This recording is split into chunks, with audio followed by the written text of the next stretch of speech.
Beberapa tahun setelah Sri Sultan Hamengkubuwono I mendirikan Keraton Yogyakarta, pihak Belanda merasa khawatir karena keraton tersebut berkembang pesat.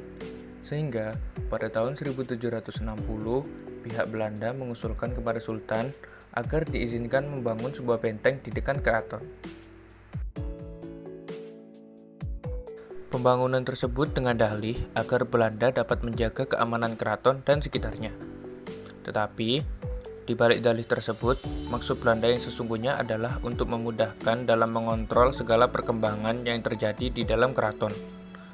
Letak benteng yang hanya satu jarak tembak meriam dari keraton dan lokasinya yang menghadap ke jalan utama menuju keraton menjadi indikasi bahwa benteng dapat dimanfaatkan sebagai benteng strategi, intimidasi, penyerangan, dan blokade. Dapat juga dikatakan bahwa berdirinya benteng tersebut dimaksudkan untuk berjaga-jaga apabila sewaktu-waktu Sultan memalingkan muka untuk memusuhi Belanda.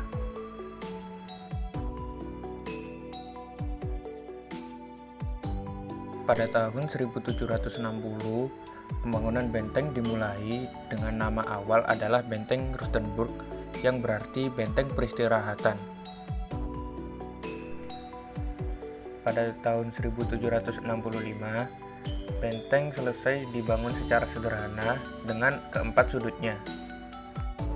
Kemudian pada tahun 1765 sampai 1788 terjadi penyempurnaan benteng. Penyempurnaan benteng selesai pada tahun 1799. Pada saat itu benteng sudah bisa digunakan secara sempurna oleh Belanda. Pada tahun 1867 terjadi gempa bumi dahsyat di Yogyakarta. Hal ini menyebabkan Benteng Rustenburg ikut runtuh. Benteng Rustenburg yang runtuh dibangun kembali dan diberi nama baru yaitu Benteng Vredenburg yang berarti benteng perdamaian.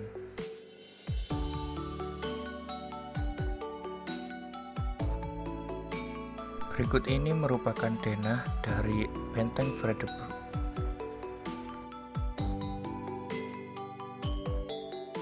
Benteng Vredenburg menggunakan konsep territoriality yang merupakan konsep dari arsitektur pertahanan.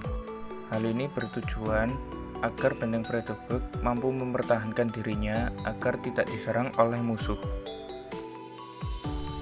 Dalam konsep territoriality terdapat beberapa poin utama, yaitu demarkasi, ruang pertahanan, kontrol area, okupasi, dan juga personalisasi.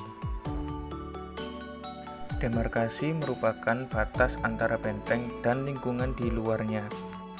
Demarkasi pada Benteng Vredenburg ditandai pada dinding-dinding benteng yang tinggi serta parit di sekeliling benteng. Ruang pertahanan merupakan area yang terdapat di sepanjang sisi bagian dalam dari tembok terluar benteng. Area tersebut biasanya digunakan untuk menyimpan senjata.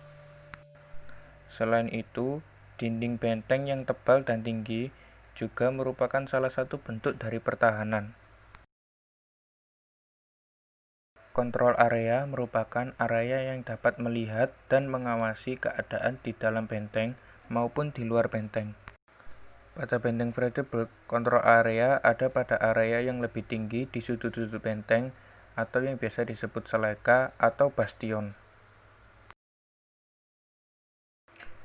Okupasi merupakan ruang-ruang yang terdapat di dalam benteng yang berfungsi untuk menunjang kegiatan sehari-hari di dalam benteng.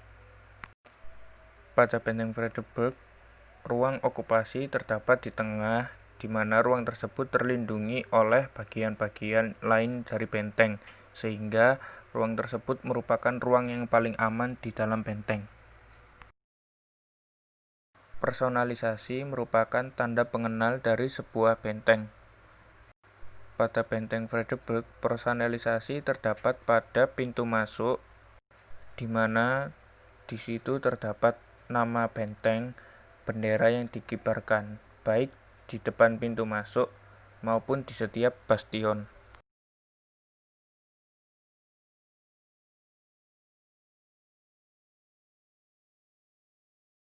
Pada masa penjajahan Jepang, fungsi benteng digunakan sebagai pemusatan tentara Jepang, tempat untuk tahanan, serta tempat untuk menyimpan senjata. Pada masa kemerdekaan, tepatnya pada tahun 1945 sampai 1970-an, Benteng Friedeburg digunakan sebagai asrama dan markas pasukan, serta digunakan sebagai tempat tahanan politik terkait dengan peristiwa G30 SPKI. Pada tahun 1977 hingga tahun 1992, bangunan bekas Benteng Friedeburg ditetapkan sebagai benda cagar budaya. Kemudian pada tahun 1992 sampai dengan saat ini, Benteng Friedeburg secara resmi menjadi Museum Perjuangan Nasional dan juga menjadi tempat wisata turis asing maupun lokal.